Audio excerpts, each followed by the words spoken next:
Good evening, friends, lovers, and the detritus of society. Welcome for the Mistress and the Darkness. It's been a little while. We've been away for a little while. We've had a few things going on, both the Mistress and myself.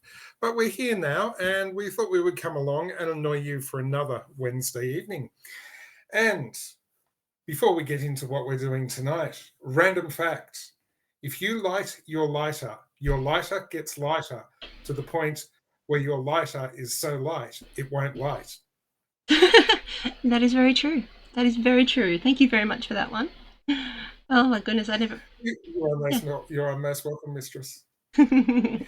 So, this evening, folks, we are going to be talking about police corruption. Now, No, oh, we do want to as say, a person, this is about real people and real crimes. Information has been collected from the media, and we do not wish to upset anybody by anything that we say here. We also have this content disclaimer.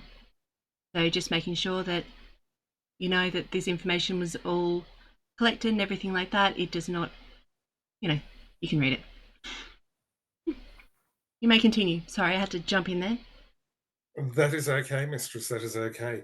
As a gentleman that grew up in Sydney through the mid 1980s, police corruption is something I know only too well. We will not say much more than that. And for this evening, I thought I would wear what technically is a police jumper. If you have a close look, it's got the spot for the epaulets. Oh, It it is has the pen too. pockets, and it also has the padding to stop the cord from the microphone of the two-way wearing through the shirt. That is very, And very padding on the other cool. side so the seatbelt doesn't wear through. So where did you get that one from? I acquired it. Fair I enough too. acquired it. I acquired it. So, Mistress, We'll start off with just some little facts and things like that. Oopsies, almost pressed that button. So in 2019, police in Rio de Janeiro, Brussels, killed 1,810 people, an average of 5 people a day. Bit fun. In 2019, Rio is not a city to play up in. The cops do not no, take kindly to that. no, they definitely do not. There is a Um, valuable saying. There is a valuable saying. Everybody, when in Rome, do as they do in Rome. yeah. Very important when you travel overseas. Don't play around with police in other countries and think Oh they're the same goodness, as what no. they are here. They Like all are the things not. that happened to those Bali, the Bali people who had things in their bags and stuff like that. Was that Bali? Yeah.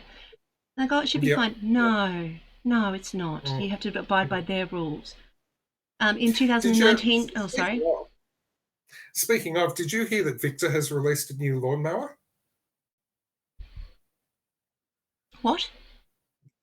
Victor have released a new lawnmower. They're calling it the Chappelle. The grass catcher holds 5 kilos. Oh my gosh, that's terrible. That is terrible. I'll just. This is meant to be semi-serious.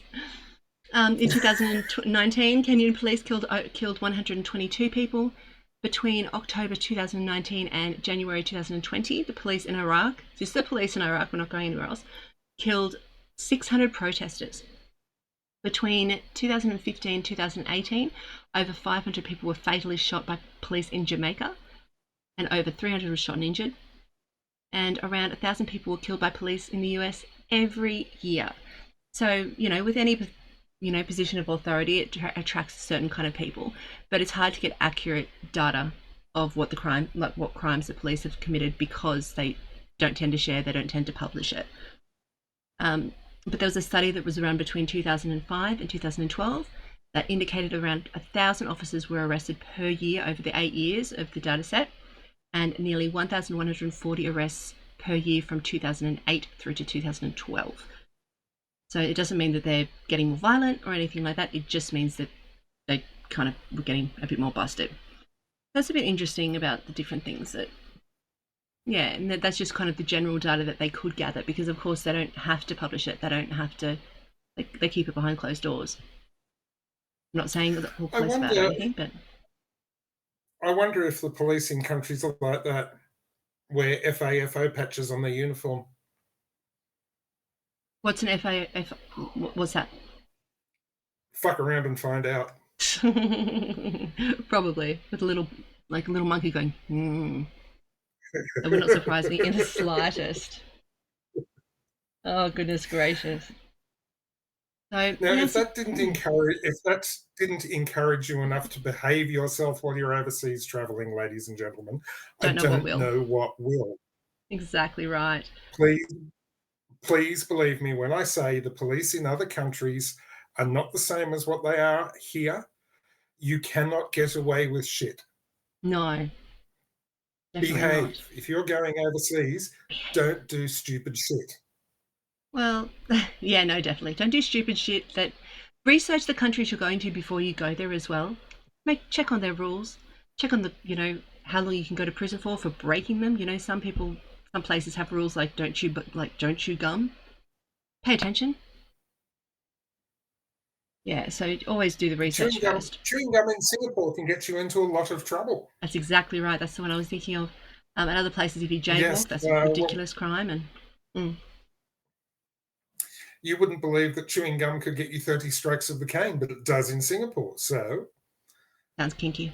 research before you go. Research, Exactly. research, everybody. Always, definitely always do that. Oh. Did you have any interesting facts about police that you'd like to add to that? Or did you know? Just generals? Before we go on to our first interesting police officer? Yes, I do. In Thailand, they have what is called the tourist police.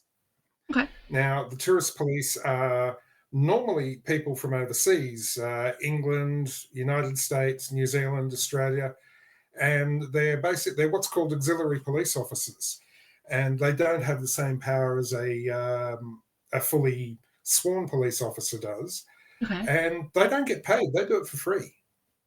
They just love it for the love of the game. Yeah, for the love of the game, and to try and stop, because there's so many people go into places like Thailand, and to try and stop people from getting in trouble, they have these tourist police. Well, there you go. Another random fact. Another random fact. There is in Russia. They also have what is called the tourist police. Now, all the tourist police in Russia is people that can speak another language as well as Russian, and they will have the flag of the country on their uniform.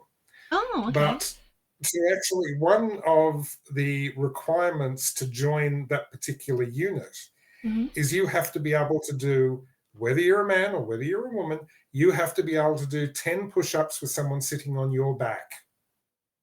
Really? Why is that a requirement? That's no mean feat. I wonder why that's a requirement. Physical requirement? That's no mean feat. That is no mean feat. I couldn't imagine that would be easy to do. It's hard enough if you ever try and do a sit-up with a cat sitting on your back, let alone a person. I have. I've tried to do lots of those bits and pieces with cats and children, and Yep. Always fun in the sun. So the first police officer we're going to be talking about today is Rogerson. So Detective Sergeant Roger Caleb Rogerson, New South Wales. Exactly right. And that is part of what I've been saying right now. Oh God, where'd he go? Give me 1 second. There we go. In the era of the late Mr. Rogerson, it was very common in Sydney for people to wear rather witty T-shirts. And one of the very prominent ones at the time was New South Wales Police, the best money can buy. And you had an image of a police officer giving somebody a ticket and standing there with his hand out going, "Will that be cash, check, or bank card, sir?" Oh gosh, goodness gracious. Let's go into Roger and his little. Let's go into him. No, let's not do that. So Roger Caleb Rogerson, an Australian detective sergeant in New South Wales Police Force and a convicted killer, lived from January 1941 until January 2024. At least 13 honours for bravery, exceptional policemanship, and devoted to his duty were given to Rogerson in his career. However, it was later removed because, after he killed people. In 1986, They were removed after being charged with 2 murders, bribery and assault, and drug dealing. So Rogerson was responsible for the 1981 shooting of, I am going to bastardize this name, we know I will, Warren I can say it without Lanfranchi. bust. Go on. You got it. Oh, good. You got it. During the inquest, the coroner found that Rogerson was acting in the line of duty, but the jury declined to find that, and he acted and said he did not act in self-defense. However, it was alleged by Lanfranchi's partner, Sally, and later by Nettie Smith, that Rogerson had murdered Lanfranchi as retribution for robbing another heroin dealer who was under police protection and for firing a gun at a police officer. Yes. Huck Steep, who was the partner. Sally Ann, a heroin addict and a prostitute, appeared on numerous current affair programs demanding investigation into the shooting. She also made statements to the police to say that it was definitely a murder. Sally Ann was later murdered. Her body was found in a pond in Centennial Park. Rumor has it with Sally Ann that she was murdered by Nettie on the orders of the Australian Federal Police. Now, that's rumour. Oh, yes. That has never been confirmed. You're right on the edge of the camera. You're losing your face. Now you're no longer losing your face. Yes, now I can... Oh, I don't know. Now I'm seeing your whole face. I don't know if that's better. Ooh. Mistress. Fellow police officer Michael Drury has alleged that Rogerson was involved in his attempted murder.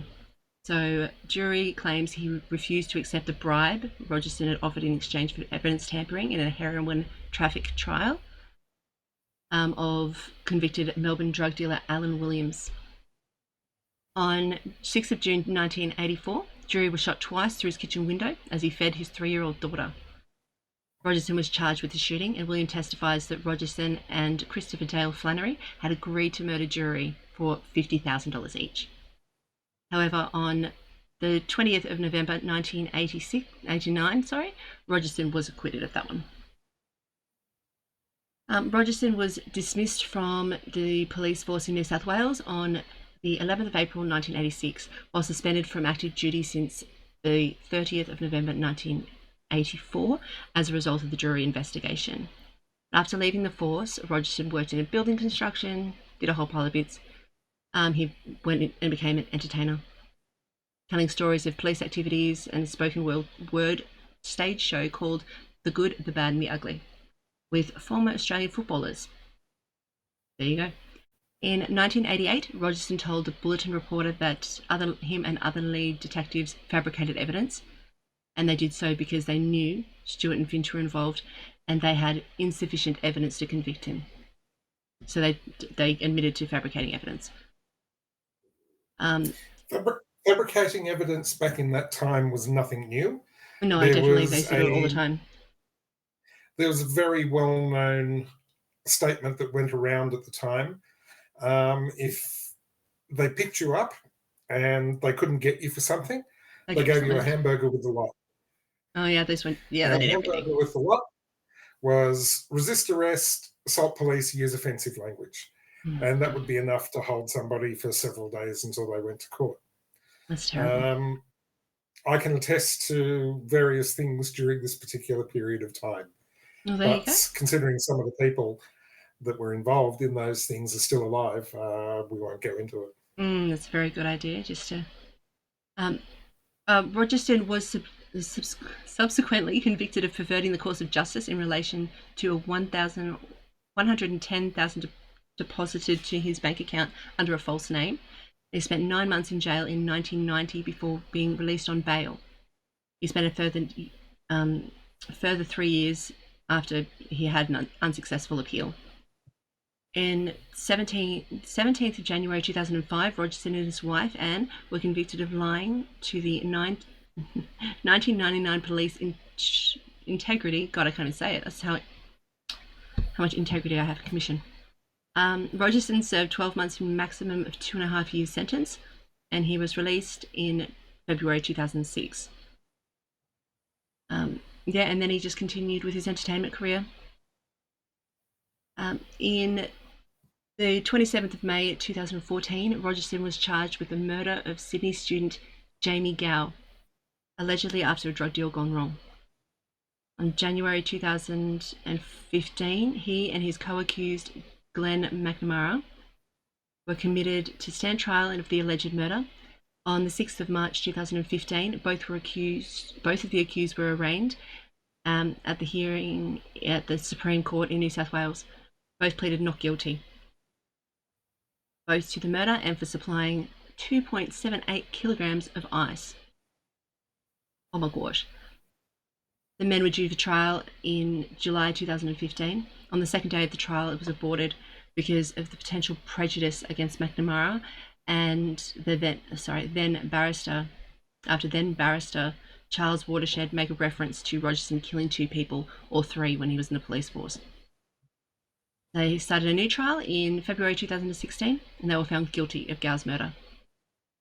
They faced their sentencing hearing in August 2016 and they were sought judgment for stating there was no distinction between contract killing and killing for the purpose of financial gain.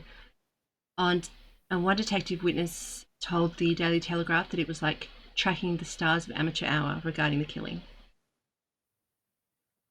Justice in 2016 September, Justice Jeffrey Blue, I'm going to say Blue, sorry if I'm getting these names right, sentenced Rogerson and McNamara to life imprisonment with statement, the joint criminal enterprise to which each offender was party was extensive in its planning, brutal in its execution, and callous in its aftermath.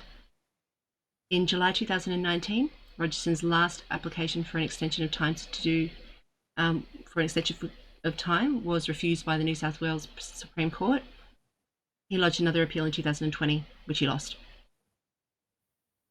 In January 2024, Rogerson was taken to the Prince of Wales Hospital after suffering an aneurysm, and he was taken off life support the following day. Yep. As of January 2024, no date has been publicly announced for either of a coroner inquest into his death. There you go. Rogerson, yes, he was an interesting character. Although he was found guilty for a detective that came up through the 70s and 80s to where he was with the Armed Robbery Squad and then Darlinghurst CID. For him to be picked up on a murder like that, I think is an interesting situation. Whether he did it or not remains to be seen, because there's been plenty of people that are convicted that didn't do it. There's been plenty of people that are convicted. That is very true. There's also a lot of people that were convicted of doing something, but they did a lot of other things. That's exactly right. And one of the things, especially from his time in the force, was it didn't matter whether you did it. If the coppers had you, they had you. Exactly. And that was something he was quite well known to have said when, criminals protested their innocence. He said, it doesn't matter, we've got you. Yeah, we'll get you for something. He may not have done that. He certainly did plenty of other things. Yes, definitely. But we could go into a whole other subject, and I could talk all night if I wanted to. Well, it is your turn to talk. Well, I just wanted to raise one point. You made mention of Detective Michael Drury, who was shot and suspected that Rogerson was involved in the shooting. In 1991, I attended a work function at Bass Hill RSL Club, and the guest speaker was then Detective Sergeant Michael Drury from the New South Wales Drug Squad. Oh, interesting. Very interesting. Now, during his address, I asked a couple of questions and we got quite a back and forth going. And Detective Sergeant Drury accused me of having a false ID. Oh, really? Yes. He accused me of having a false ID because he did not believe that I was 23 years old. And it took a number of attempts. It took a number of attempts for Detective Sergeant Drury to actually realise that the ID he was looking at was not fake. Because as I said to him, if I was going to get a fake ID, would Mm. I be stupid enough to have it as a conditional driver's license? Yeah, exactly. Well, yeah, it seems like one of So those things you may as well after just give yourself a full license. Yeah. after Detective Sergeant Drury agreed that my ID was right and I looked an awful lot older than what I actually was, he and I proceeded to have quite an afternoon, shall we say. All right. So you looked a lot older than 23, not younger than 23. No, I looked a lot older than So what 23. would be the point of having a license to say you were 23 if you were, say, 26? What would Exactly. And what would be the why would you point? have one? Yeah, why would you have a conditional license, you know? The whole thing's a bit. It was a very enlightening afternoon. It was a great afternoon. Mhm. I wasn't able to drive home. I had to leave my company car in the car park. Oh yes, one of But it those was nights. one of those. Hey, we're talking 1991. Plenty of alcohol with lunches in those days. Oh, there was plenty of alcohol in lunches not that long ago, probably today for some people. But yeah, definitely. Mm. So, So, Detective Sergeant Rogerson wasn't the only corrupt police officer that was involved in committing some nefarious crimes in that area of eastern suburbs Sydney. There mhm. was a gentleman by the name of Detective Sergeant Fowler of what became or what was originally Darlinghurst and then became King's Cross CIB that was well known for being on the take Oh right. and giving the nod to all sorts of criminal activities going on up and down what they call the Golden Mile, which is Darlinghurst Road in King's Cross. Yes. Anything from turning a blind eye to illegal prostitution, to drug dealing, to theft, uh, anything and everything.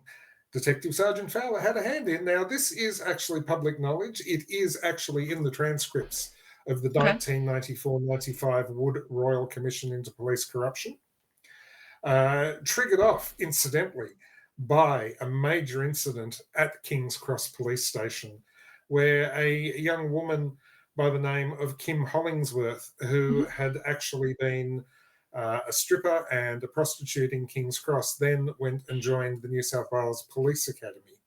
Okay.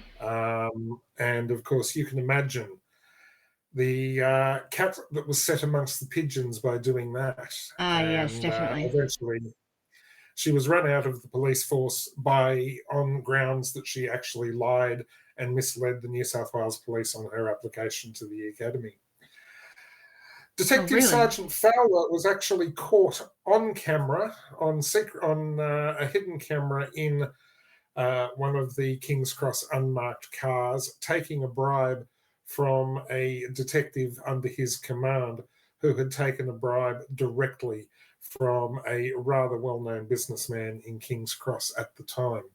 Mm. And that footage went viral. Well, what we said back in the day was viral because we didn't have the internet back then in Yeah. '94.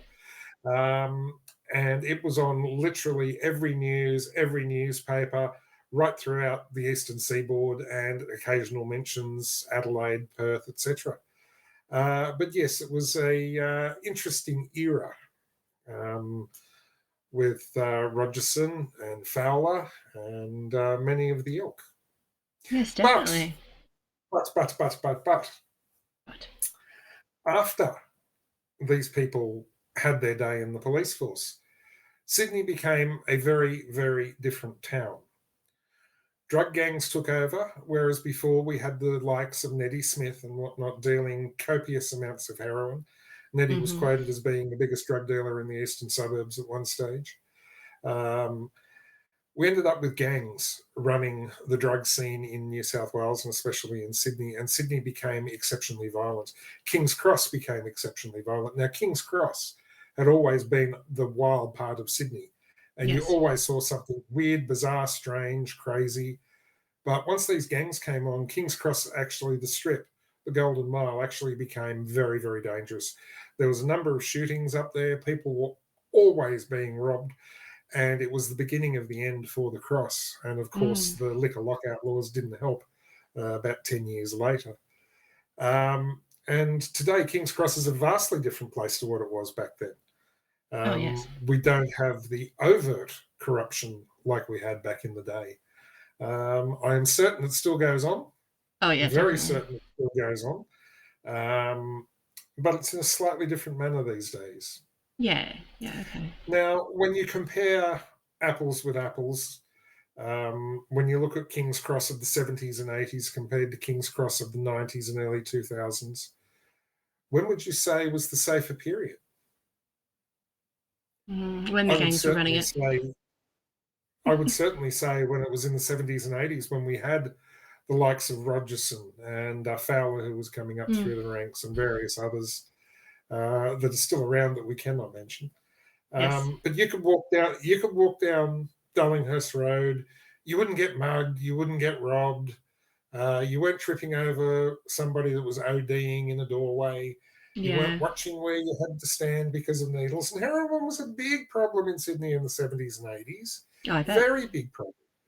But it was a different time.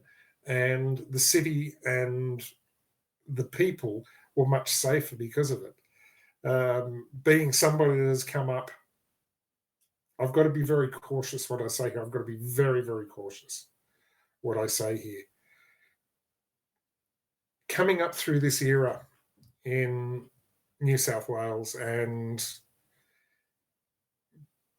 having a periphery involvement has given me a very different look upon things. Okay. It was a much safer time. It was a much easier time. But things happened. If you got out of line, things happened. If you got Yeah. out of line and things went wrong, you're in deep shit. Understandably. I'm going to cut, and I'm going to let the mistress move on to the next bit before I disclose something that I should not. And well, we're just going to have a really quick intermission. Daniel Holtzclaw, a former police officer, was convicted in 2015 of multiple counts of rape, sexual battery, and other sexual offences. He was accused of abusing his position by running background checks to coerce victims into sex. Holtzclaw pleaded not guilty to all charges and was convicted of 18 of the 36 charges. He was sentenced to 263 years in prison, a de facto life sentence. In 2019, the Oklahoma Court of Criminal Appeals upheld his conviction and prison sentence. The defense petitioned the Supreme Court, but the Supreme Court refused the petition in 2020. Holtzclaw's convictions and sentence were upheld. Daniel was born in Guam in 1986. He is a former football player and criminal justice graduate.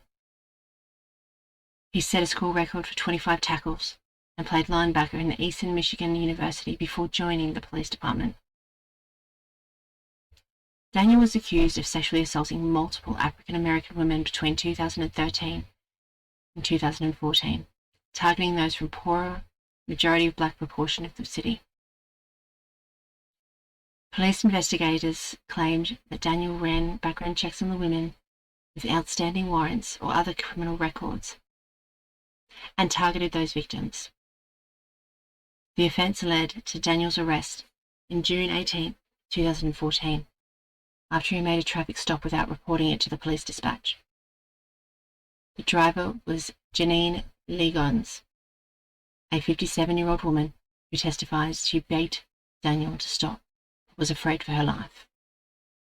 Daniel was taken to the Police Department of Sex Crimes Unit for questioning, where he denied all accusations of misconduct during the Legons stop earlier that morning.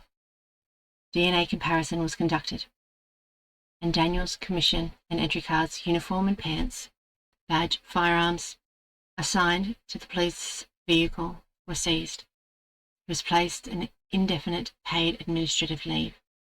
Following further accusations, Daniel was arrested 2 months later in August 2014 and charged with 16 counts of sexual abuse offences, including rape in the first and second degree, sexual battery, stalking, and forcible oral sodomy. Detectives found a previous report of forced oral sex committed by a police officer, which matches Daniel's GPS route that evening. The initial investigation involved 6 women willing to testify, and the GPS device on Daniel's patrol car put him at the scene of the crime. The prosecution investigation involved 13 witness testimonies, with earliest discovery being a 2013 incident involving a woman who was forced to give oral sex to Daniel, who made sexual advances to her after her release. The woman testified she believed the police would cooperate. "I didn't think that no one would believe me," she testified. "I feel like the police will work together." The final jury was an all-white jury, which consisted of 8 men and 4 women. 3 black men were selected to pool the first 24 potential jurors, but they were eventually rejected. The president of the Oklahoma City chapter of the NAACP expressed disappointment at the lack of minority jurors. DNA evidence was found on Daniel's clothes, but his family claimed there was no DNA linking him to any of the victims. Daniel's defense argued that skin cells were secondary transferred. He was convicted of 18 of the charges. Daniel's attorney requested a new trial in 2016, but the judge denied it. After his sentencing, Daniel's information was removed from the Police Department of Corrections. In 2016 interview, Daniel still reasserted his innocence.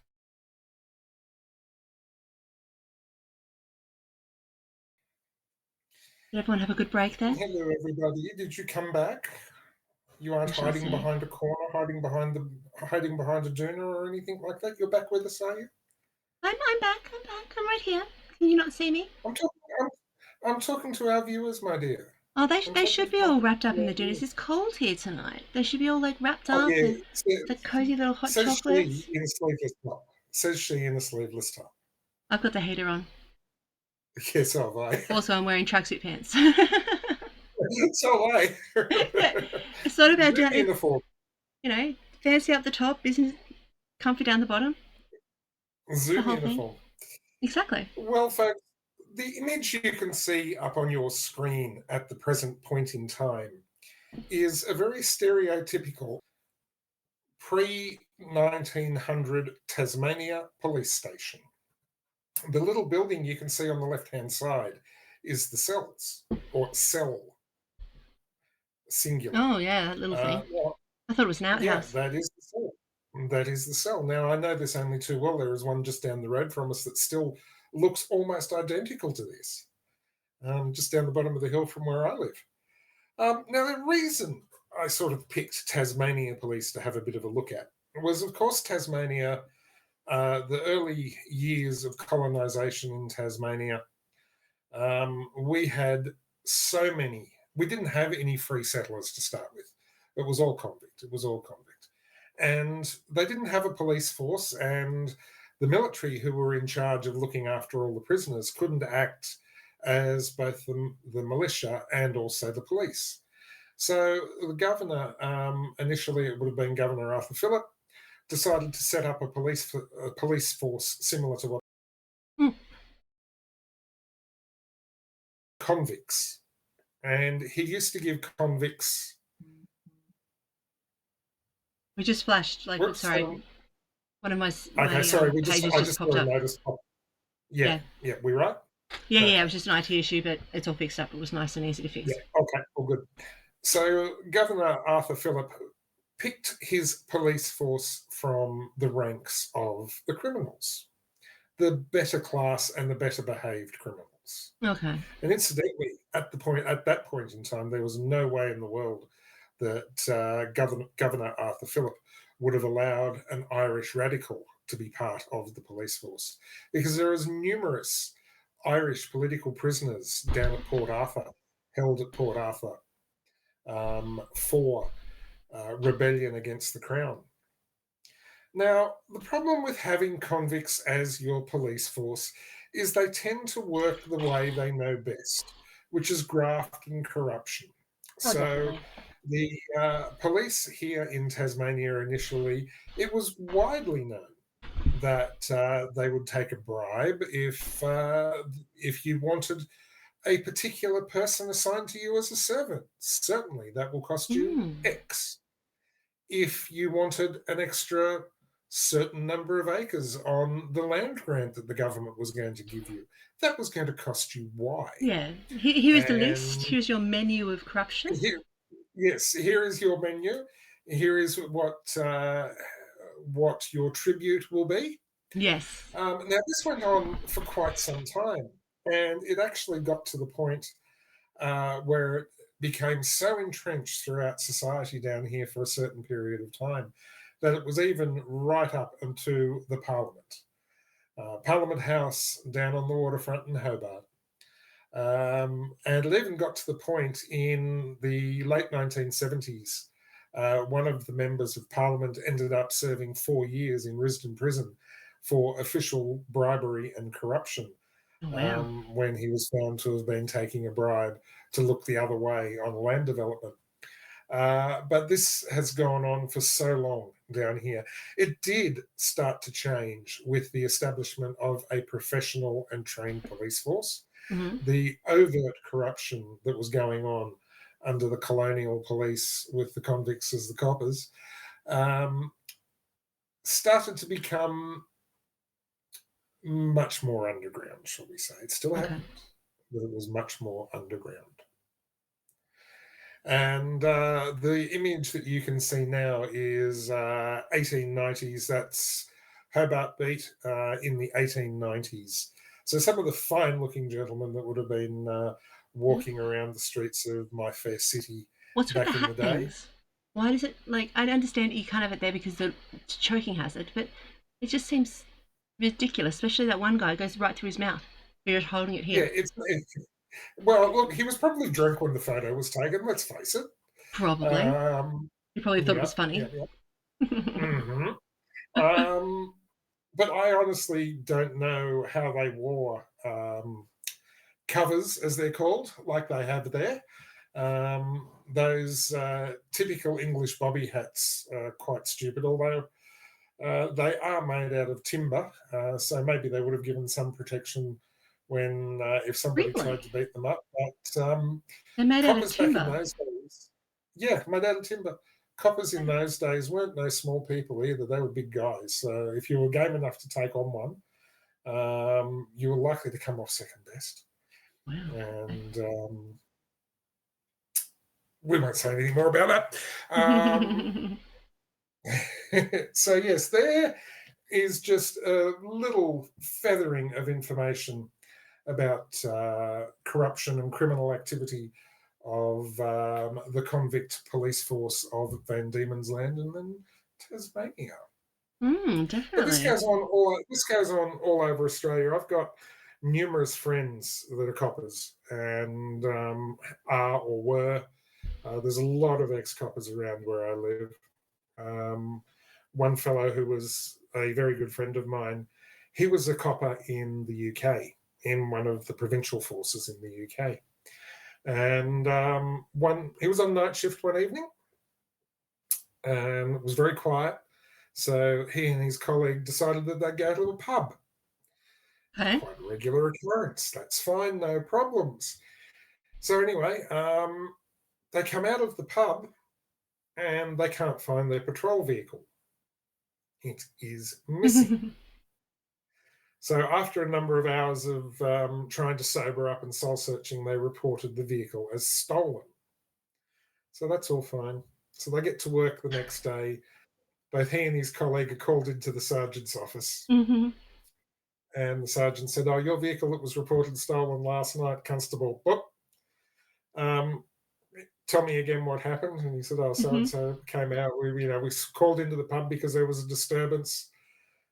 We noticed the disturbance as we were driving past, so we called into the pub to sort it out. And when we came out, the vehicle was gone." Hmm. And They just parked it in the different spot. his sergeant said, "Well, can you please explain to me why it's jammed down the end of a laneway between two fences with the keys in Oh the god. ignition and the radio still going?" That's terrible. Oh my gosh, that's hilarious. Well, Oh. this one's even worse. A friend of mine was a senior sergeant at a major Western Sydney police station. Hmm. Um, Quiet day, went to the pub. Yeah. It was a very quiet day. The entire police station, apart from the person on the counter, ended up at the pub. Of course. And this is a rather large hotel on a very major highway in Sydney. So anyway, that's okay. They are there, they are drinking, and they have been drinking for some time. Yeah. Not being able to be raised on the radio, all of a sudden somebody turned on their radio and there was a car chase coming west from the city along this major highway.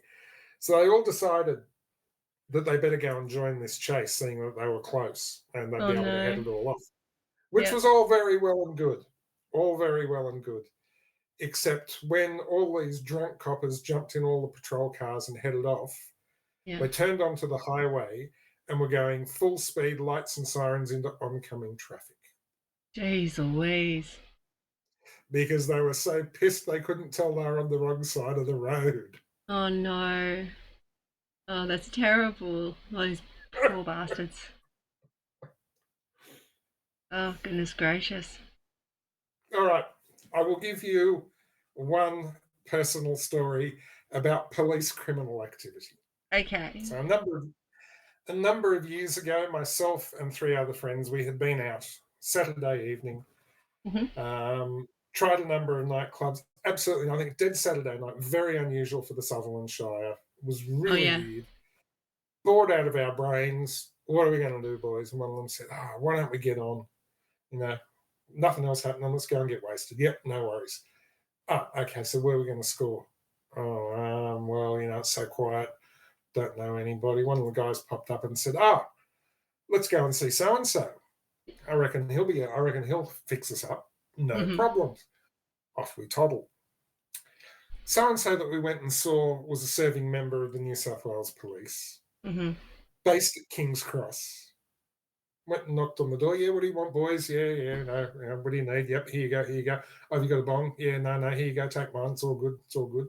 Where are you going to go? Oh, well, don't know. Oh, look, go here. All right, yeah, cool, no worries. He said, it's very quiet. Nobody ever goes around there. You'll be sweet. That's okay. So we go off and we're parked on the boat ramp at Gunnamatta Bay at Cronulla. I had a high ace van which had seats in the back, parked nose down on the boat ramp facing towards the water. We're all really seriously stoned. And I'm watching in the rear vision mirror, because I'm still sitting at the driver's seat, watching in the rear vision mirror, and I can see this set of lights circling the car park. And I'm watching it, comes around, gets a bit closer, and then I spy the police sign lit up on the top of the vehicle. And I'm like, crap. The lights come right up on the back of the car. And I say to my friends, look, there's a hatch there. Stick the crap under there. Nobody will ever find it. And this is a hatch in the floor, hidden under carpet. So anyway, next minute, the side door of the van opens, and this great cloud of smoke comes out and covers these two coppers in this huge cloud of smoke. Terrible. The older senior constable sticks his head inside the back of the van, takes a big lug full and goes, having a bit of a smoke, are we, fellas? I know where this comes from. I said, having a bit of a smoke, are we, fellas? Yeah, right, out. He passes his torch to his junior constable and says, right, hold this. He jumps in the back of the van. He goes straight to the hiding spot. Straight to it. Bang. Yep. Pulls out the bong, pulls out the bowl. Gets out. His young offside is holding the torch, and he's flicking through the mole bowl. Going through it. Looks up and he goes, hash. Nice, boys. Oh, no. Pulls out a little baggie out of his top pocket. Yeah. Fishes all the hash out of the mix, into the baggie, seals it up, back into his pocket. Right. Who's responsible for the weed, he says. One of the guys goes, yeah, me. Who bought the bong? Another one went, yeah, me. He says, right, take it. Turn around, walk until I tell you to stop. This is mid-August. He makes them walk to the edge of the boat ramp. He goes, keep going. And they stop to take their shirt and pants off. He said, I didn't say get undressed. Yeah. Keep walking. made them walk out into the water up to about chest Oh height. gosh, Right, yeah. throw it. Okay, come back, boys. The two fellas come back. The two coppers are absolutely pissing themselves with laughter. They were having a slow day too. Have a good night, boys. See you later. Jump in the truck and they fuck off. So that's all right. So we decide to go back and tell the person that we got the gear from all about this. Mhm. Knock on his door. He opens the door. He looks at the two guys that are soaking wet. Said, "Come in, come in." He said, "What happened?" One of the boys said, "Oh, you wouldn't believe it. We just got done. Two freaking coppers pulled up on us, taxed the gear, took off, made us go for a swim." Terrible. This guy dropped to the floor in fits of laughter. Yeah. I said, "What the fuck is wrong with you?" And he said, "How do you think they found you? The moment you Oh walked out the no. door, I rang them and told them where you would be." Oh no. Oh, that's terrible. Fucking cops. Indeed. Oh my goodness. Yeah. Yeah. Well, does anyone have any As I questions and said at stuff? the start of the stream, ladies and gentlemen, New South Wales Police, the best money you can buy. It's the God's honest truth. It seems really to be, is. definitely. Now, if there are any questions, let us know. If there are no questions popping up here, if there are any questions like given later on, then you can message us on Facebook or on Twitch or on YouTube. It's absolutely fine. We'll answer them next time. But if there's anyone that has one now, just type it on in. And everybody seems very quiet tonight. I do. It's been a very, very quiet day. Now, there is going to be an addition to this when I do post it on YouTube. When I've edited and things like that, there will be an addition. But, you know, I don't really feel like talking about that particular topic right now. But just so you know, there will be added stuff when I post it onto YouTube. And that will be about someone, and you'll have to watch it on YouTube to find out who it's about. YouTube only content, ladies and gentlemen. 100%. Click over and subscribe. Okay. Subscribe and like. Subscribe and like. Subscribe, like, and follow. like. Subscribe, like, follow. Yeah. Do some stuff. Share it with your friends. That's our new song, by the way. Subscribe, like, follow, share it with your friends. As with my day job, everybody. As with my day job. If you like, tell a friend. If you don't like, tell us. Yes, definitely. Because if you don't like what we're doing, we don't know that unless you tell us. So please, if you're not happy with the content, tell us. If you've got a suggestion, please tell us, everybody. Any 100%. suggestions are gleefully accepted. Definitely. Gleefully accepted. Definitely. No questions at all. So, next time, which will be in 2 weeks, because remember it's every 2 weeks now. Is it every 2 weeks? Yes, every 2 weeks. It is every 2 weeks, Mistress. We will be doing drugs in music. So come along.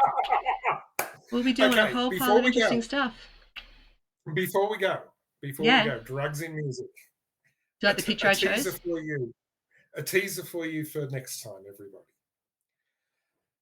The pop singer Iggy Pop, well-known heroin addict, decided he needed to dry out one of the many times that he had to. So he went and stayed with his friend David Bowie. Now, David was a wee bit concerned because Iggy was really down. He was having a bit of a hard time with it. Yeah, fair enough. Withdrawals and whatnot. So David said, "I'm going away. Come with me. Well, I've got a couple of days' work. We'll have a bit of a holiday. We'll be sweet. No worries." Mm-hmm. Now, Iggy didn't even bother to ask where they were going. He just thought, "Yep, this sounds like fun." David Bowie took him to Berlin. Now, for those of you that don't know, in the 70s and 80s, Berlin was the heroin capital of Europe. Mm-hmm. Do you really take a recovering heroin addict to the heroin capital of Europe? No, you do not. That's for sure. Temptation or what? Exactly, like that's a crazy. Kid in a candy store. Oh my goodness. A kid in a candy store. Exactly. I'm sure that didn't end very well, or, depending on what your idea of well is, I suppose. And if you want to know more about the Berlin drug scene of the 70s and 80s, there's a fabulous movie called Christiana F. Look it Oh up. You'll yes. probably find it on YouTube. Interesting movie. Very interesting movie. Hmm. Saw it when I was much younger. Much younger. I won't say, I was going to say young and innocent, but that'll just be an Yeah, absolute don't out and out lie. lie. Don't lie. But much younger. Now, when I mean much younger, I'm talking like 13, I think I saw this movie. Oh wow. So, So like yeah, 100 a years while younger. ago.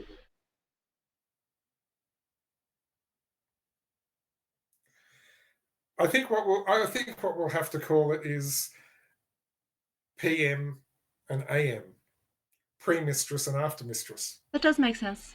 I can deal with that. Because back then the mistress wasn't here back then. Not when I She was was 13. was not at all. Not even a little sparkle in anyone's eye. Yeah. Thanks guys I've for seen some watching. Oh. I've seen some interesting stuff come up, ladies and gentlemen. So I will be discussing it with the mistress over the next coming weeks, and we might have Ooh. some rather unusual content coming. Oh, I like it. Well, you know what? Everyone knows I like things that are unusual. So thanks all for watching. Really Indeed. appreciate And that's it. why you like me. I do. Yes, that is true. I do like you, much to my detriment.